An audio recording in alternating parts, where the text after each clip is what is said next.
The sun hadn't fully risen yet, but outside the village in the open garbage field, a thin, frail man wearing a torn shirt and carrying an old sack was bending down, searching for something. His name was Salim, the same man the villagers used to call Good for Nothing. Children laughed and pointed. "Look, the junk man is here." He never said anything, just quietly walked away. There was no stove burning in his hut, no one to talk to. His wife had left years ago, taking the children with her to her parents' house. Since then, Salim lived alone in that little hut. That day, too, he picked a new corner of the dump.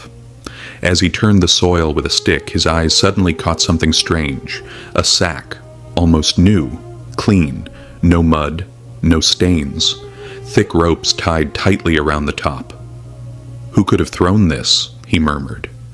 But when he tried to pull it, the weight felt odd, as if something solid was inside. Maybe clothes, he thought. Looking around to make sure no one was watching, he slowly dragged the sack to one side where the smoke and haze could hide him. He untied the rope. The sack opened, and his breath stopped.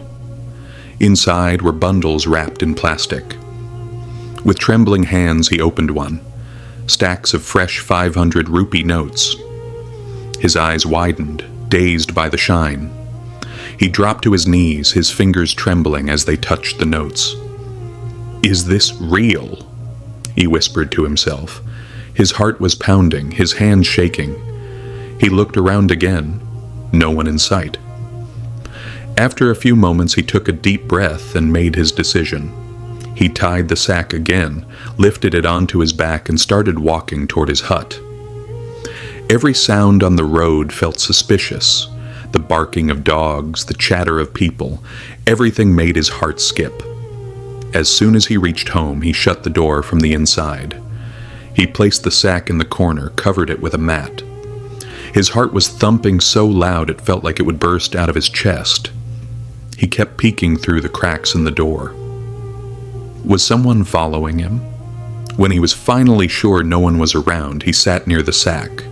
His hands were trembling, but mustering courage, he untied the rope again. The moment the sack opened, the sparkle blinded his eyes.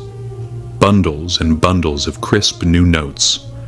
Salim took one bundle and began to count. His lips went dry as he counted. Just one bundle, 1 lakh rupees. He guessed there must be at least 30 to 40 crores. The thought made his head spin. No ordinary man could have left this, he muttered. A wave of fear ran through him. What if it belongs to some big man, a politician, a gangster? What if they start searching for it? Sweat drenched his body. He quickly put the bundles back, tied the sack again, and sat down on the dirt floor, holding his head in his hands. In his heart there was joy. Finally, his years of poverty might end. He could get treatment, build a new house, live a life with dignity. But deep inside, fear was eating him alive. What if someone found out? What if people called him a thief? The police might catch him, or the real owner might show up. He stayed awake the whole night.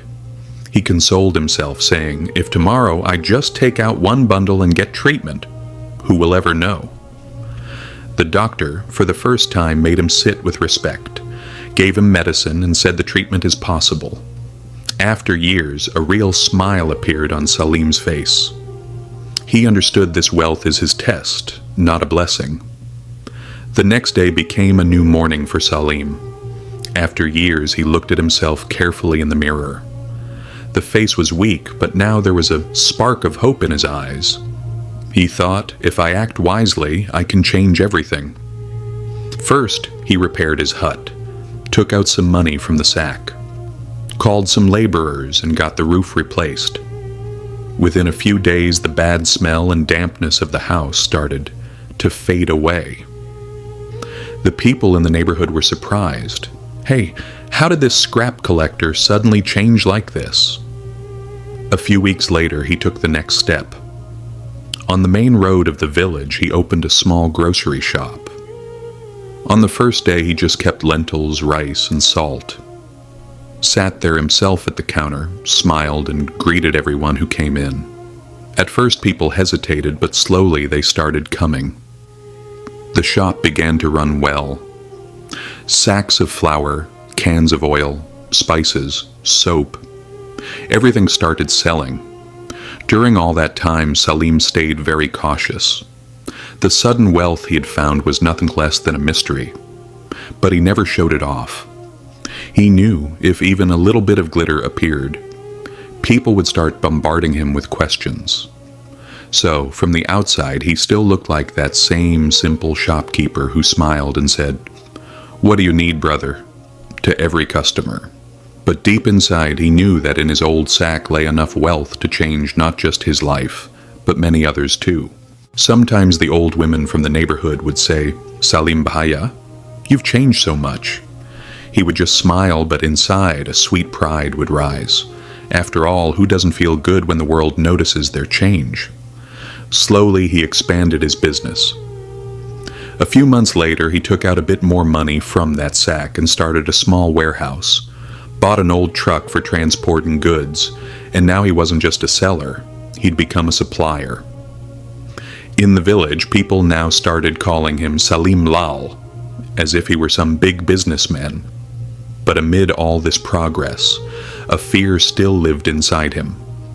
At night, when he sat beside that sack, he would think, what if someday this secret comes out? What if the real owner appears? And the very next moment he would comfort himself, "No, this is the reward of my fate.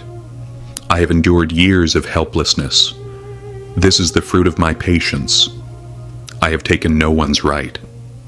With time, Salim himself had changed.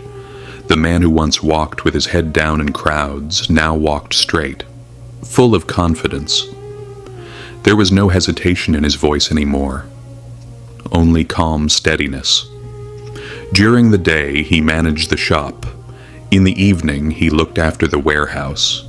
And at night, he sat beside the sack, planning for the next day. He had now gone far beyond the old Salim he once was, but that too was true. Even amid success, an emptiness still echoed inside him. One evening, when he returned tired after closing the shop, two faces were standing at the door. Familiar faces, but ones that had gone far away. His wife Anita and both children. The children were grown up now, but on their faces were shadows of hesitation and shame.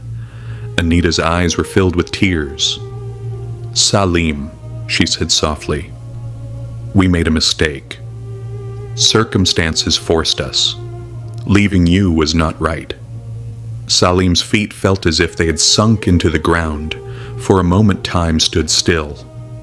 He remembered those days when illness had broken him. There was nothing to eat at home, and Anita had said, "I can't bear this anymore," and had left with the children. That was the night when everything in Salim's life had fallen apart, and now that same Anita was standing at his door. The children stepped forward and said, "Baba, please forgive us. We want to stay with you." Now Salim's heart trembled. On one side, he was a father who longed to hug his children. On the other side, he was that same broken man who had been left behind. Was their return truly out of love, or had the shine of wealth drawn them back? The question pierced him deep inside. He said in a cold voice, "When I was empty-handed, you all left. Now that I have something, you've come back. Is this love or greed?"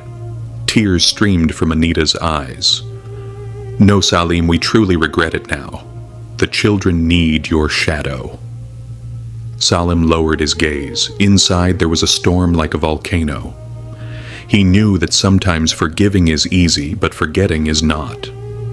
Finally he said, "The children are mine, and no one can take away their rights. I will take care of their studies, their future. But Anita, the wall that has been built between us, it will never fall again." Anita remained silent.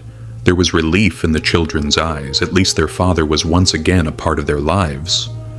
But the old wound in Salim's heart had opened once more. The world outside said that Selim Lal was now a successful man, but inside, he was still the same Selim who lived swinging between his old sack and the space between his past and present. That night Selim couldn't sleep for a long time. He sat beside the sack as if talking to an old friend. This wealth is bringing everything back. Respect, name, a peaceful life. But will it bring back peace of mind too?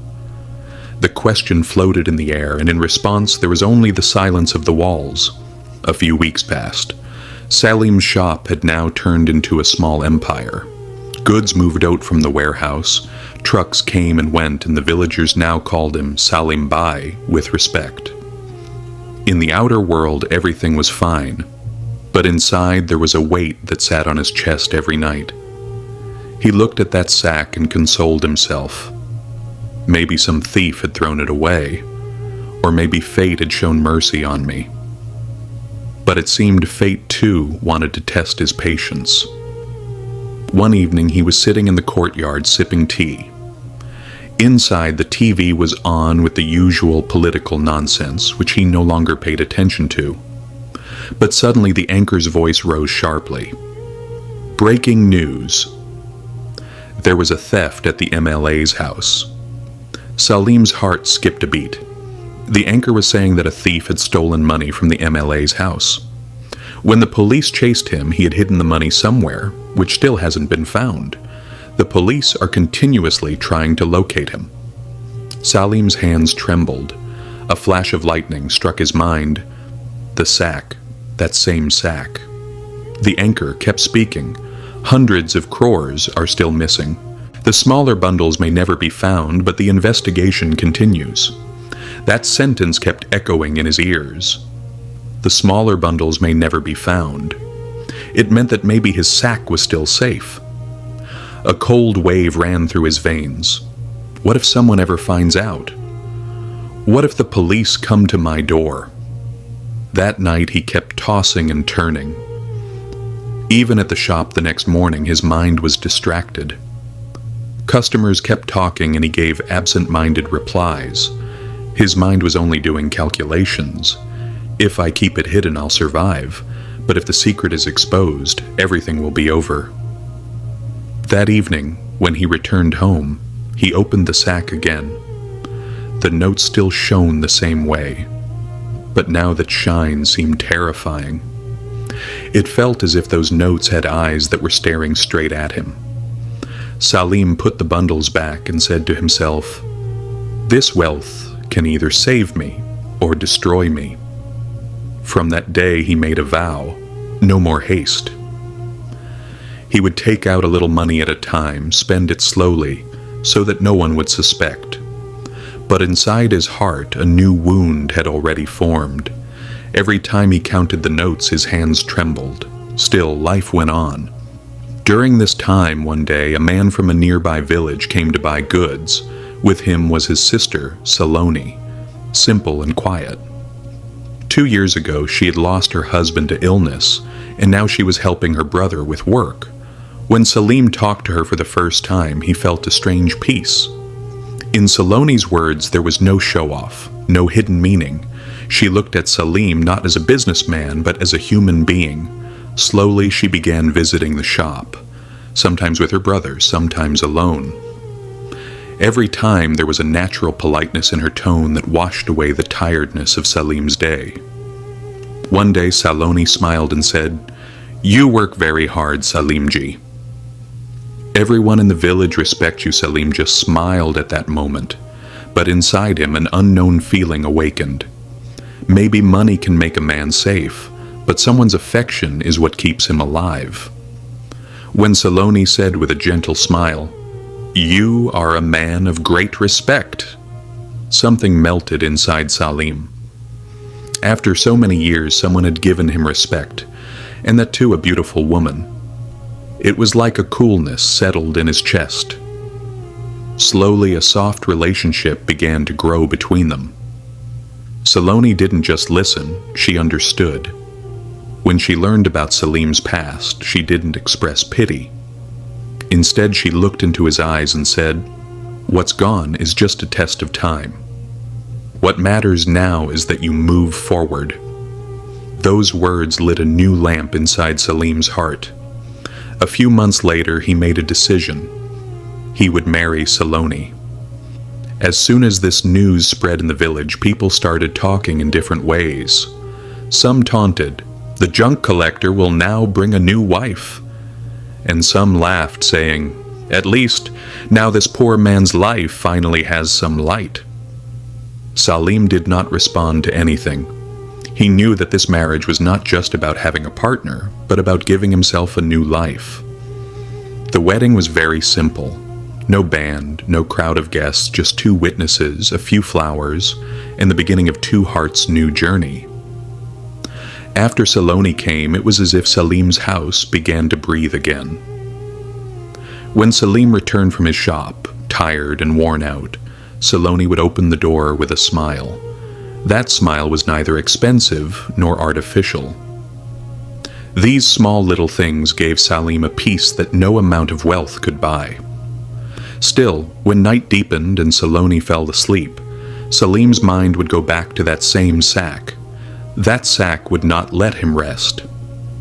Every time the shine of those notes reminded him, this wealth was not pure. He thought, if this money was connected to a crime, how could it ever bring me peace? This very thought slowly led him toward a big decision. Salim made up his mind. Now this money would not belong to him alone. It would be used for others.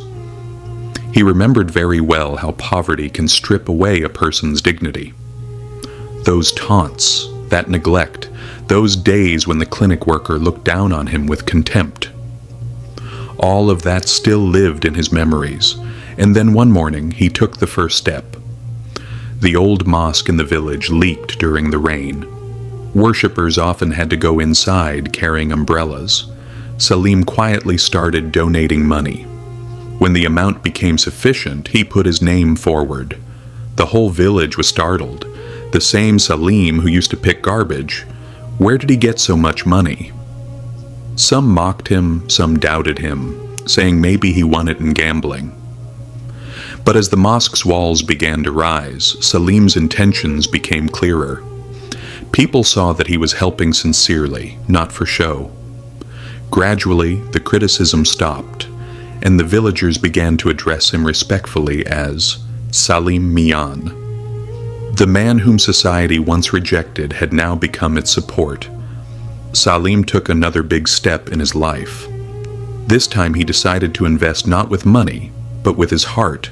He announced, "I will open a school in the village where every poor child can study without fees."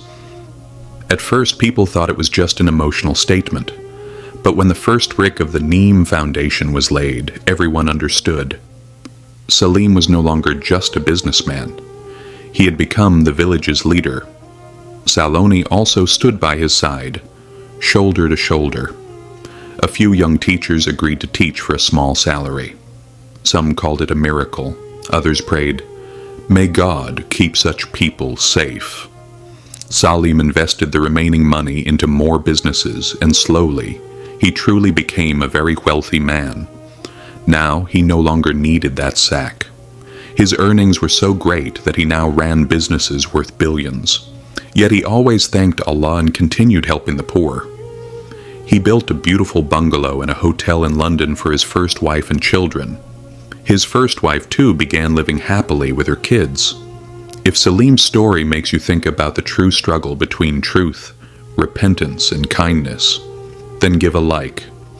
Tell us in the comments, if you were in Salim's place, what would you have done? Can good deeds done with bad money ever be considered right?